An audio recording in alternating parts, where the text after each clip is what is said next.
오늘은 우리가 부활주일로 지키는 날입니다. 교회 큰 명절날입니다.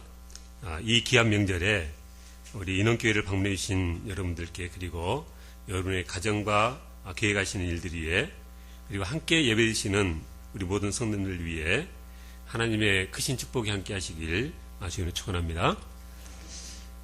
오늘 교회 처음 방문해서 예배를 처음 드리신 분들께 있기에 가능하면 모두 다 알아들 수 있는 말로 말씀을 드려보려고 합니다. 아직 예수를 믿지 않으실 수도 있겠습니다. 그렇지만 목사인 저도 그 믿지 않는 것에 대해서 타달라는 마음은 전혀 없습니다. 충분히 그럴 만하다. 왜냐하면 오늘 본문에 보니까 3년 동안이나 예수님을 따라다녔던 예수님의 제자들도 믿지 못할 때가 많이 있었습니다. 오늘 본문이 바로 그 본문인데, 우리 부활하신 주님께서 한 번은 제자들에게 나타나셨는데 그때 도마가 함께 있지 않았습니다. 부활하신 주님을 뵙지 못한 거죠. 시간이 지나서 도마가 제자들이 있는 곳으로 오니까 제자들이 주님께서 나타나셨다는 사실을 도마에게 전달했습니다. 우리가 복음의 증인이라는 것이 다른 게 아니고, 내게 있었던, 내가 본 것, 내가 경험한 것을 전하는 게 바로 그 증인인 거죠. 우리가 주를 보았노라, 그렇게 제자들이 말하니까 오늘 본문 25절에 도마가 그랬습니다. 내가 그의 손에 못자국을 보며 내 손가락을 그 못자국에 넣으며 내 손을 그 옆구리에 넣어보지 않고는 믿지 아니하겠노라. 그게 정말 믿을 수 없는 일인 거죠. 사람이 죽어서 벌써 며칠이 지났는데 살아났다는 것이 가능치가 않다는 것입니다. 그리고 보니까 8일가 지났다, 성경에 그렇게 쓰고 있습니다. 8일이 지나서 이제는 도마도 제자들과 함께 있을 그때 주님께서 또다시 나타나셔서 특별히 그렇게 말했던 도마에게 하시는 말씀이 오늘 본문의 거기 27절 말씀입니다. 도마에게 이르시되 내 손가락을 이리 내밀어 내 손을 보고 내 손을 내밀어 내 옆구리에 넣어보라. 그리하여 믿음 없는 자가 되지 말고 믿는 자가 되라. 그러니까 예수님이 안 계신 자리에서 도마가 제자들에게 한 말을 예수님께서 다 듣고 계신다는 거죠. 그죠? 그러니까 그 자리에 예수님이 안 계신 상황에 도마가 그렇게 말했는데 예수님이 하신 말씀 보니까 다 듣고 계세요. 그러니까 무슨 얘기냐면, 우리가 살아가는 이 하루하루 일상의 삶도 하나님이 안 보시는 것 같고 안 계시는 것 같고 한데 결국은 어떻다는 거예요? 하나님이요, 내가 하는 말도 다 들으시고 내가 속으로 하는 생각도 다 알아보신다고요. 그래서 도마에게 예수님께서 도마가 말한 그대로 말씀하신 것입니다. 내 손가락을 이리 내밀어서 내 손을 보고 내 손을 내밀어서 내 옆구리에 넣어봐라. 도마가 얼마나 죄송했겠어요. 그렇게 주님께서 나타나셔서 그렇게 보이시니까 도마가 나의 주님이시요 나의 하나님이시다, 그때서 그렇게 고백을 했고, 그때 예수님께서 너는 나를 본 거로 믿느냐? 보지 못하고 믿는 자들은 복되다, 그렇게 말씀하셨습니다. 우리가 부활하신 주님을 직접 눈으로 보지 못했습니다. 그런데 오늘 말씀의 제목이 부활을 믿으십니까? 그렇게 정했는데, 어떻게 부활을 믿으십니까? 보지 못하고도 믿는 그 믿음이 복된 줄 믿습니다. 안 믿는 것이 능사는 아닙니다. 보지 못하고도 믿는 자가 복되다. 믿으면, 예수님께서 하나님이신 것을 믿으면, 예수님께서 십자가에서 나의 죄를 대신해서 죽으시고 날 위해 다시 부활하신 것을 믿으면 생명을 얻게 된다, 그렇게 말씀하십니다. 많은 분들이 예수를 믿지 못하는 이유가 정말 믿기 힘든 것을 믿으라고 하니까 그런 것입니다. 우리가 내내 창세기, 출애굽기, 지금 이제 레위기로 넘어와서 말씀을 살펴보고 있는데, 지난 주간 2주만 지금 고난 주간이고 부활주일에서 다른 본문으로 넘어왔습니다만은, 근데 그 많은 이 열재앙과 홍해가 갈라지는 기적과 뭐 이런 것들을 성경이 말하고 있으니까 이 현대 이 과학주의에 물든 사람들 입장에서는 이게 믿어지지가 않는 거예요. 예수님께서 제자들이 두려워하니까 저 바다를 향해서 꾸짖으니까 불던 이 바람이 그쳐서 이 파도가 잔잔해지고 그냥 고요해졌다. 말씀을 그렇게 하시니까, 성경이 그렇게 기록되어 있으니까 이 현대를 살아가는 사람들이 성경을 어떻게 믿겠냐는 거죠. 그냥 소경이 주님께서 말씀하시니까 눈을 뜨고 죽은 자가 살아나고 그렇습니다. 근데 성경에 나와 있는 기적 중에 가장 믿기 힘든 기적이 뭐냐? 이 부활의 기적인 것입니다. 부활이 다시 붙자 살활자, 다시 살아났다는 거죠. 죽었다가 다시 살아났다는 것인데, 이게 그 현장을 직접 죽어가는 현장을 본 사람들이라면 이게 참 믿기 힘든 겁니다. 우리가 참 지난 한 주간 내내 그 세월호 침몰 사건으로 학생들, 가족은 물론이고 전 국민이 슬픈 한 주간이었고, 지금도 안타까운 시간들이 지나가고 있습니다. 수학여행 떠났던 안산 단원고 2학년 학생들 대부분이 참사를 당했는데, 제가 설교 준비하면서 그 통계 수치를 금요일 날도 보고 어제도 보고 하는데, 어제 오후 1시 반 현재 탑승자가 총 476명으로 정정됐는데, 그 중에 174명만 구조되고 죽은 사람이 실종자까지 합해서 302명이나 됩니다. 그러니까 아직도 저 뱃속에 어젯밤 사이에 많이 시신이 발견이 됐나 봐요. 자세한 내용은 확인을 못했습니다만은, 어쨌든 확인된 게 이제 46명이 되고, 아직 확인이 안 된 게 256명이나 되고, 그 중에 그 사망과 실종의 250명이 그 단원고 학생들이랍니다. 이게 수학여행 가는 게 보통 사전에 다 설문조사를 하는 거예요. A안, B안 해가지고. 근데 다들 그렇게 가면 한 8만 원 정도 싸다고, 갈 때는 배로 가고 올 때는 비행기로 오겠다는 게 다 표를 한 거예요. 그래서 화요일 날 좀 연발이 돼서 저녁 8시 50분쯤에 엄청나게 큰 배죠. 6,800톤급이니까 이 세월호가 인천을 떠나서 그렇게 제주도로 향하던 것인데, 학생들 325명 그리고 교사 14명도 여기 동승을 했었답니다. 원래 일정은 그 화요일날 밤에 그렇게 떠나서 수요일날 낮 12시에 제주도에 도착하면, 그때부터 이제 전세버스를 타고 수요일, 목요일 제주, 성산, 한림, 서귀포, 중문 이렇게 관광지를 돌아보고, 이제 금요일 날은 제주공항에서 비행기로 돌아올 예정이었고요. 아마도 다들 수학여행 마치면 신기일전에서 더 열심히 이 공부를 하겠다, 아마 뭐 그런 마음들로 그렇게 수학여행을 떠났던 거죠. 그렇게 떠났던 건데, 이게 계획대로 되지 않고 수요일날 오전 9시께 이 침몰이 시작돼서 11시 반쯤에는 완전히 거의 침몰된 그런 사건인 것입니다. 그러니까 그 많은 비행기표 이야기했던 것도 다 하여튼 캔슬이 되고 그렇게 된 거죠.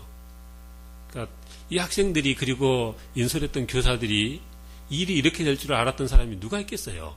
그래서 이전에 저기 성수대교가 무너지고 뭐 그랬을 때 어떤 분이 그러더라고요.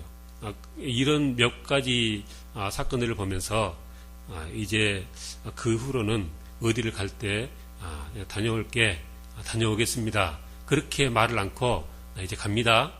그러고 간다고 그런 이 말을 하는 분도 봤습니다. 우리 인생이 그렇게 한치의 앞을 알 수 없는 그런 인생이라는 거죠.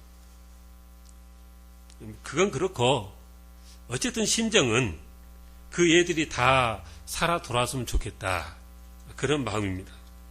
근데 현실은 그 애들이 다시 살아 돌아오는 것은 거의 불가능합니다.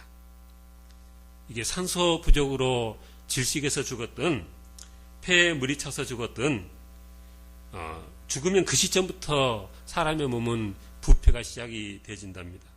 그리고 며칠이 지나면 거의 불가능한 거죠. 그 시신들을 인양을 했는데 그 며칠 지나지도 않았는데 벌써 그 성별 구별이 안 된다, 그런 이 보도를 보고 사람 몸이 그런가, 그런 생각을 했습니다.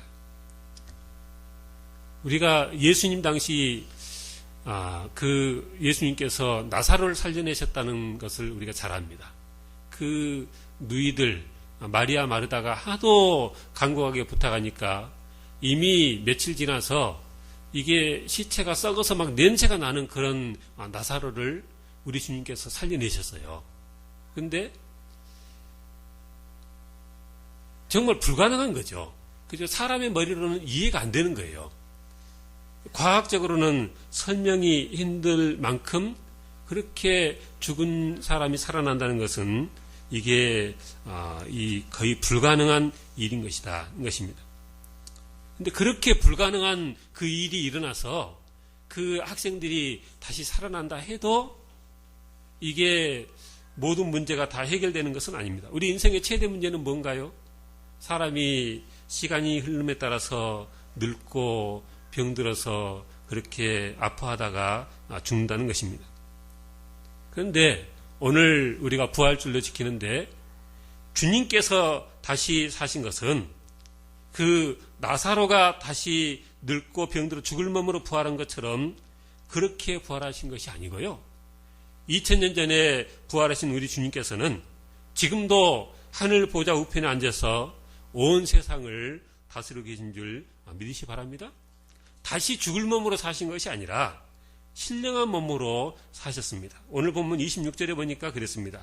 여드레를 지나서 제자들이 다시 집안에 있을 때 도마도 함께 있고 문들이 닫혔는데 예수께서 오사 가운데 서서 이르시되 너에게 평강이 있을지어다 하셨답니다. 문들이 다 닫혀 있는데 그냥 문을 열고 들어오신 것이 아니고 그냥 쑥 들어오셨대요. 그렇게 우리의 이 육신의 몸과는 조금은 다른 몸으로 우리 주님께서 부활하셨는데 성경에 보니까 주님께서 그 부활하신 그 몸이 첫 열매가 되신 것이다. 그 무슨 얘기예요? 나중에 부활할 많은 성도들의 그 어떤 모델을 보여주신 거라는 거죠. 그래서 우리가 나중에 우리 주님 오시면은 다 부활할 터인데 우리 주님께서 부활하신 그 몸과 동일한 몸으로 부활할 줄을 믿으시기 바랍니다. 그렇게 믿는 것도 참 엄청난 믿음이에요. 우리 자신이 사람이기에 사람에 대해서 잘 안다고 생각합니다. 그리고 또 그 말이 사실이죠. 이 세상에 어떤 생명체가 우리보다 우리 사람에 대해서 잘 아는 생명체가 있겠습니까? 그래서 우리가 얼마나 연약한지를 알고 죽을 때가 되면은 얼마나 몸이 망가진 것을 다 알기 때문에 다시 산다는 것도 믿어지지가 않고요. 다시 살아나도 그 다시 산 몸이 영원히 죽지 않을 몸으로 다시 살아난다는 것은 정말 믿기 어려운 것입니다. 그렇지만은 다른 한편으로 생각해 보면 내가 내 몸을 가지고 평생 이렇게 살아오고 있지만 나 자신에 대해서 실은 아는 것은 몇 안 되고요. 거의 대부분은 다 모르는 것 일색입니다. 어느 여러 그 자료들을 찾아보니까 이 포유류는 이 뇌가 온도가 2, 3도 정도만 그 정해진 온도에서 2, 3도 정도만 이게 변해도 그 뇌에 심각한 영향을 줄 수 있답니다. 우리 사람의 체온이 36.5도라고 보통 그러는데 36.3도에서 37.3도 이 사이를 왔다 갔다 하는 거예요. 1도. 우리가 지난 겨울에 얼마나 추웠습니까? 근데 몇 달도 안 돼서 벌써 이제 초여름 같은 날씨도 이미 지나가고 이렇게 더운 날이 됐어요. 수십 도가 순간에 바뀌는 이런 세상에서 살고 있는데 우리 체온은요 36도 아래로 내려간다든지 40도를 넘어간다든지 그러면은 굉장히 위험한 상황이 되어진답니다. 아셨어요? 바다에 빠져서 그 사망하는 아주 주요 원인이 뭐냐면요 저체온증이랍니다. 그러니까 뭐 수온이 11도 뭐 그 정도 된다는데 근데 이 물속에 그렇게 잠겨가지고 그 온도에 계속 그렇게 있다 보면 이게 사람의 몸이 온도가 내려가서 그래서 사망에 이른답니다. 그러니까요 우리가 그 겨울에 추울 때 이렇게 떠는 거 있죠. 그죠? 몸이 이렇게 내가 떨라는 게 아니라 몸이 자동으로 이렇게 떨잖아요. 근데 이게 하나님께서 그렇게 작동하도록 이게 해 놓으신 거래요. 이렇게 떨면 그게 뭐냐면요. 몸의 모든 근육이 막 이렇게 떨면서 열을 발산해서 체온을 유지하도록 그렇게 하는 것이랍니다. 이게 근육을 통해서 사람의 몸에 열이 많이 생겨지고요.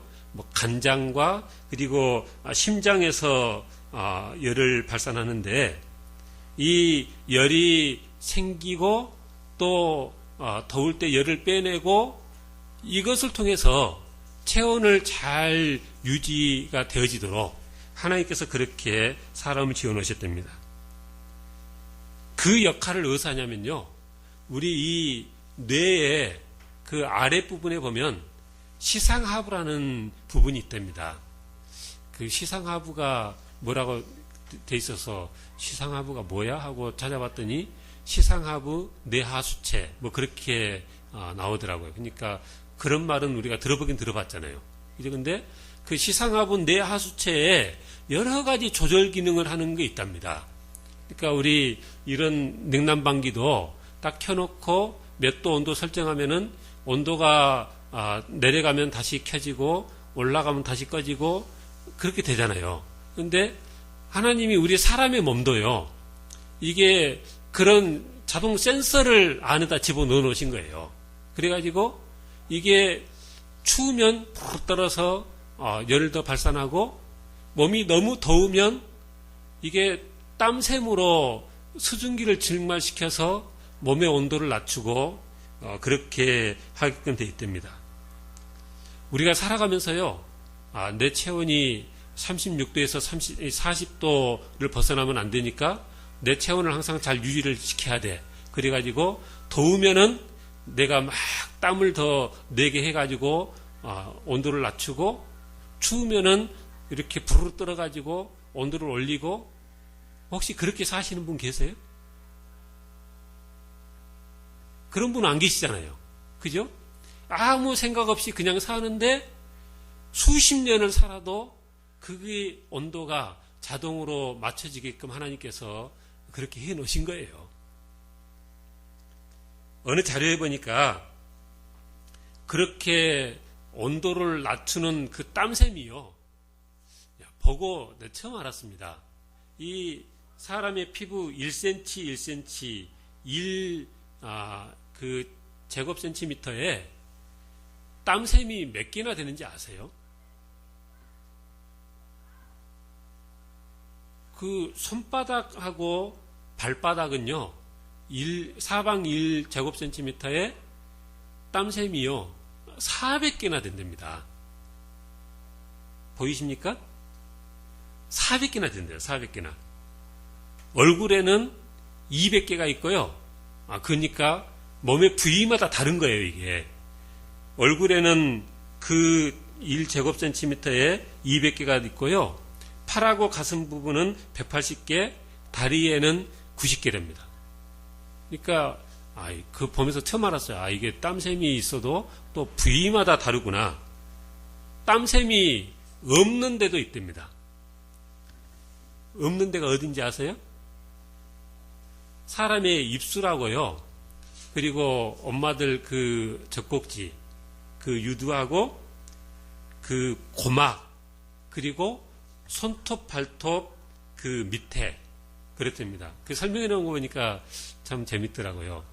애들이 그 엄마 젖을 먹는데 유두에도 땀샘 구멍이 있으면 애들이 열심히 빨면 그 막 열이 나잖아요. 그러면 얼마나 더웠겠어요. 근데 그 땀까지 거기서 나버리면은 애들이 그 땀이라는 것은 이 어떤 배출물인데 그 땀까지 같이 먹게 되는 거죠. 그러니까 딱 거기는 땀샘 구멍이 없대요.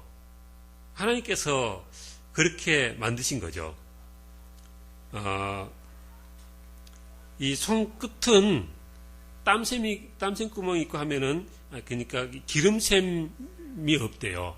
왜냐하면 그러면 미끌미끌해가지고 뭐를 잡을 때 잘 안 되니까. 그러니까 사람의 몸이 어디는 뭐가 더 많고 어디는 없고 이렇게 정밀하게 설계되어 있고요. 또 이렇게 정밀하게 작동하고 있는 몸이라는 거죠.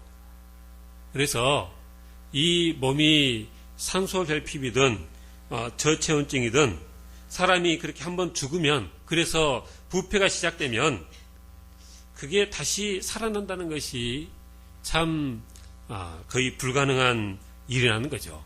더군다나 죽었던 사람이 영원히 죽지 않은 몸으로 살아난다는 것은 그래서 더 믿기 힘든 겁니다. 우리가 장례를 할 때 보면 요즘 많이 화장들을 하잖아요. 근데 성경 말씀에 의하면 화장을 해도 나중에 그 사람이 다시 부활하는데 영원히 죽지 않을 몸으로 부활한다. 성경의 가르침은 그러한 것입니다. 우리가 이 내 몸을 가지고 평생을 살아도 내 몸을 잘 몰라요. 근데 우리가 잘 알고 있지 못하는 것 중에 하나가 오늘 이 시간 말씀드리는 것인데 우리 사람들은 이 세상의 모든 피조물 중에 유일하게 하나님을 닮은 존재라는 겁니다. 그래서 하나님을 닮아서 영원히 살 존재라는 것입니다. 믿지 않는 사람들은 어떻게 가르칩니까? 우리는 이 자연의 일부다. 저 개, 소, 말 이런 이 동물들, 저 이 세상의 모든 자연의 하나로 이렇게 왔고, 그래서 자연과 잘 어울려 사는 것이 우리가 잘 사는 길이다. 그렇게 말합니다. 그저 온숭이에서 조금 더 진화된 것일 뿐이지 본질은 동일하다. 그래서 이 세상 우리가 만약에 나중에 다시 태어나면은 뭐 소로도 태어날 수 있고 뭐 쥐로도 태어날 수 있고 여러 다른 동물로 태어날 수 있다.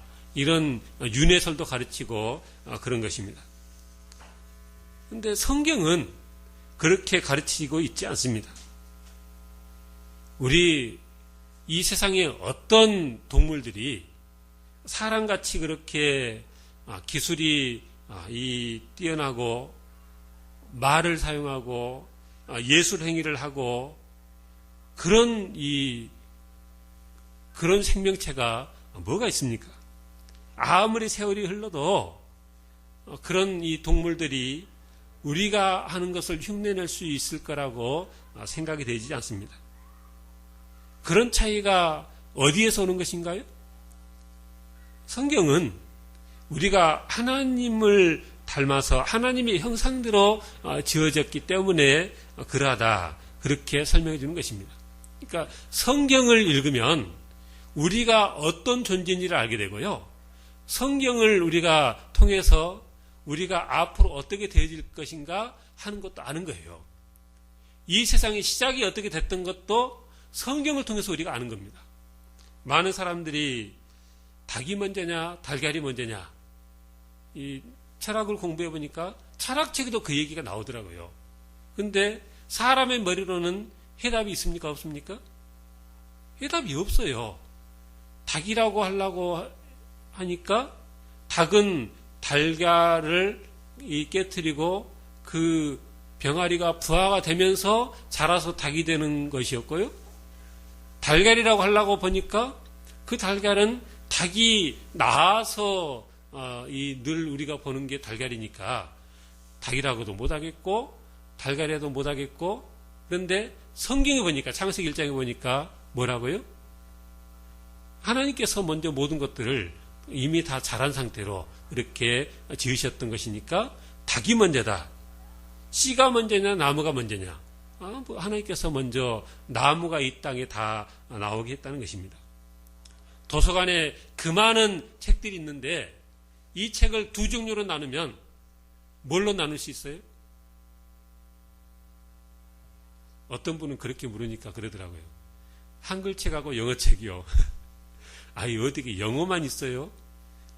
불란서어도 있고 독일어도 있고 이태리어도 있고 러시아도 있고 얼마나 그 외국말은 많겠어요.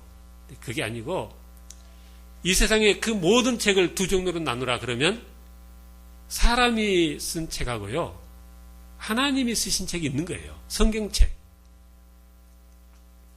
근데 이 성경책을 우리가 열심히 읽고 공부하면 우리 인생이 어디로 와서 지금 어디를 가고 있고 장차 어떻게 되어질 것인지를 우리가 알 수 있다는 것인데, 오늘 본문 30절 31절에 보니까 한번 함께 합독하겠습니다. 요한복음 20장 30절 31절 시작.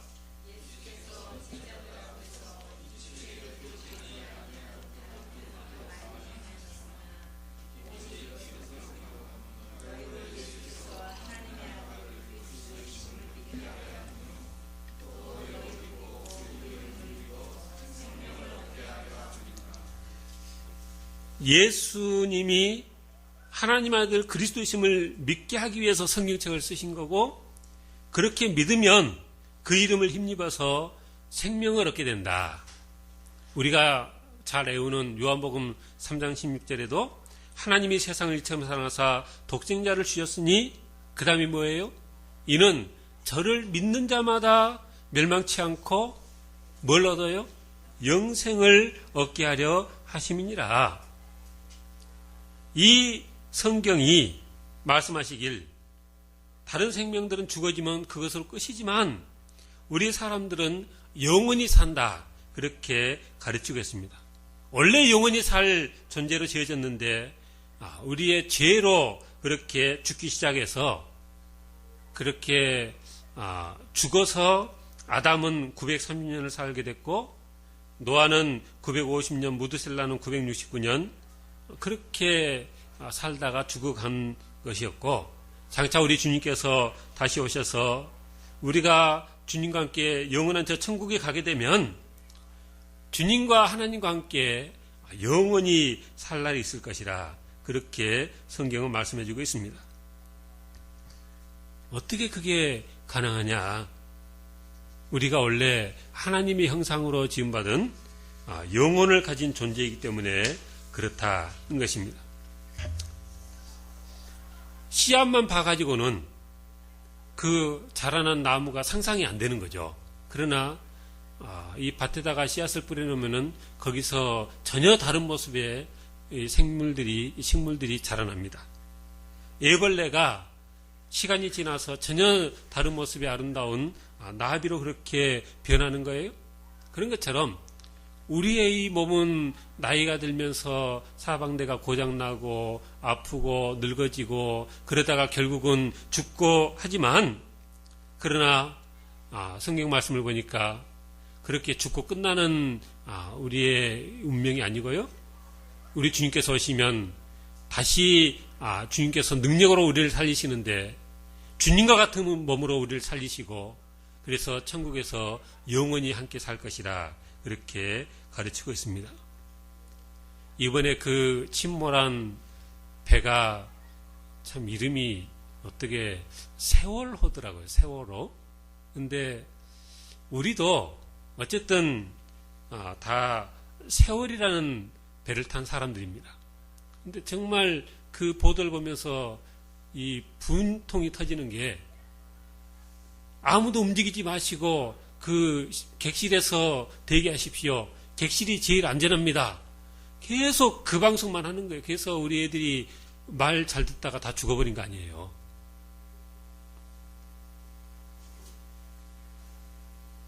세상의 모든 그 방송들이 이 세상이 안전합니다. 이 세상에 그냥 잘 대기하고 계십시오. 근데 절대 안전하지 않다는 거죠. 제가 2006년도에 여수제일교회에 내려가서 가자마자 그 맡았던 일이 그 알파 코스를 맡아가지고 그때 교회가 이제 크다 보니까 한 제주도로 그 알파 코스 과정 중에 수련회를 갔는데 그때 한 100명 남짓 간 것 같아요. 근데 제주도를 배를 타고 갔어요.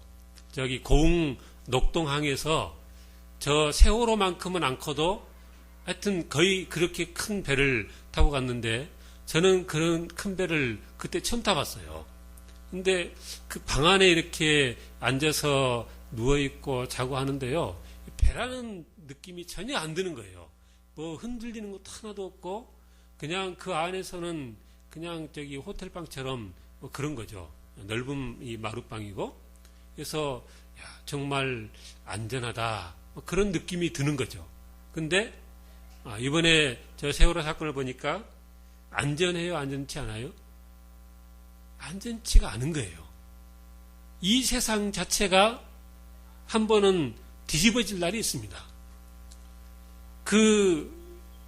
그렇게 어려움이 생기기 전에는 그 문을 열고 나가는 게 뭐가 어렵겠어요. 그냥 이쪽이든 반대쪽이든 똑같이 문을 열고 나가면 그냥 복도에서 만나는 거예요.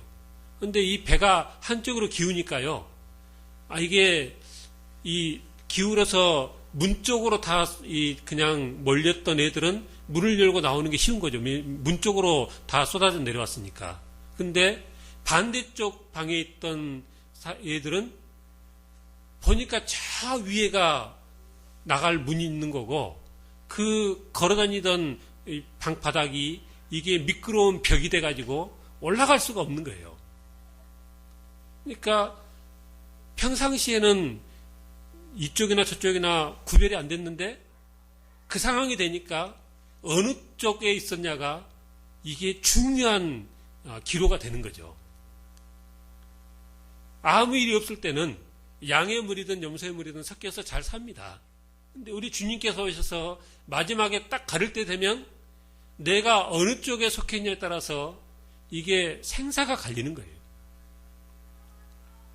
이번에 보니까 우주선을 쏘아대는 이 시대에 진짜 그 어떻게 그 선체에다가 공기를 넣는 것도 안 되고 이 선체 진입에서 시체 확인하는 것도 그게 안 돼가지고 지금 몇 날 며칠을 이러고 있고 사실 그 잠수사들이 목숨 걸고 지금 그렇게 하고 있는 거잖아요.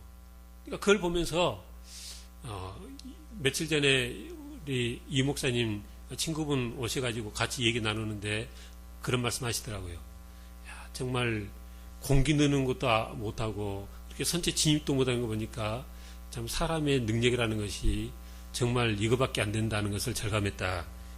그런 말씀하는 것을 들었습니다.